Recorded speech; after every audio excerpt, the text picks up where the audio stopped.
Good evening and welcome to week 7. I can't believe we only have 2 more weeks left. I want to first off say the lesson plan corrections were great. If you followed my directions, you did a great job. Let's talk about week 7. In week 7, you are going to be starting your second lesson plan. So I want to take a minute and look at the standards for 3rd grade for your second lesson plan. Of course, you do not have to pick the standard I choose or I'm showing you. You're welcome to choose one of your own. Remember, we need to pick a standard that starts with RL. So in your unit plan, you still need to pick one of the 6 standards in your unit plan. One of the ones that might be easier to do if you used it in your unit plan is distinguish their own point of view from that of the narrator or the characters. This one might be a good one to use in your lesson plan because it makes them think about their point of view on saving the environment. So this one would be where they need to pick out or determine the point of view from one of the characters versus their own point of view. Venn diagram would be a great use in that one. This one, explain how specific aspects of a text illustrations contribute to what is conveyed by the words in the story, how they create the mood. Dr. Seuss is fabulous for this standard right here because he does a great job of creating the mood, the character and the setting, especially the impact on the environment when the trees are cut down. This one here is going to be a more difficult lesson plan for you to write if you pick this one. Compare and contrast themes and settings and plots of stories written by the same author. So in this one, they're going to have to take the time to read a second Dr. Seuss book and do a comparison. This standard really can't be taught effectively in one day, so that might not be your best choice because remember, the lesson plan that you're writing takes place all in one day. Please do not choose this one. This is a general range or a general standard that really doesn't teach a skill. So there's some good choices for this week. Ask and answer questions, referring explicitly to the text. If you choose this one, this is using text evidence. So make sure that you are teaching them how to use text evidence in their answers. This one is one that's used a lot. Here's what I see happening is you describe the characters, maybe their character traits, motivation, feelings, but then you forget the and. Okay, the lesson plan isn't complete unless you teach them this part of the standard. So when you pick a standard, make sure that if it has an and or an also, you need to teach both parts of the standard. So be very selective. Make it easier on yourself when you're first learning how to write lesson plans. Pick an easier standard so that you can be successful writing the lesson plan. And then once you get used to writing the lesson plan, you can pick, some of the standards that are a little bit harder. So that would be the lesson plan for next week.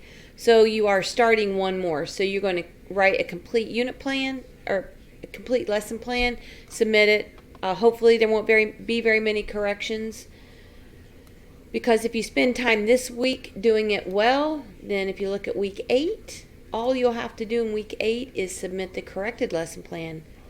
Wouldn't it be nice if you followed and did a great job on this one, and then there was very few corrections for week 8? Also in this week, you have a practitioner interview. I talked a little bit about this last week. Hopefully you've set up or know of someone who you can interview and ask the questions. What I will do when I assess the unit plans or the rubric, the interview, is I will use the rubric. So this is what the rubric will look like. And when I am reading your paper, I will make sure that all of these areas have been addressed. So when you're asking the questions, please make sure you are asking these questions. So what you should do is you should go to the Dropbox area right here Open it, and it gives you specific directions. And it gives you the questions. This right here is the main issue that I normally have with these interviews. Write your reflection in third person by referring to yourself as the interviewer or the student teacher. Look at this one right here. Using a question answer format in your paper is not appropriate.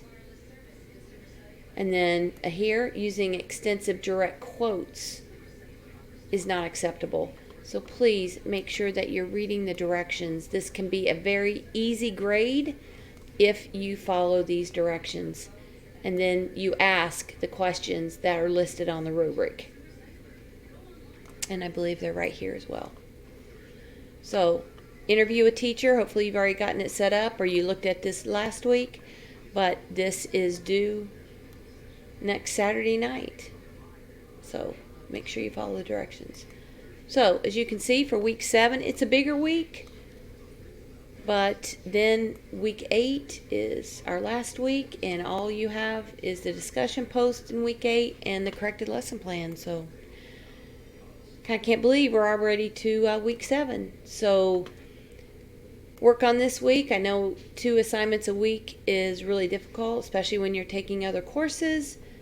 But we're near the end, and I don't want you, one, to get behind, because once week 8 is over, I have very little time to turn in your final grades.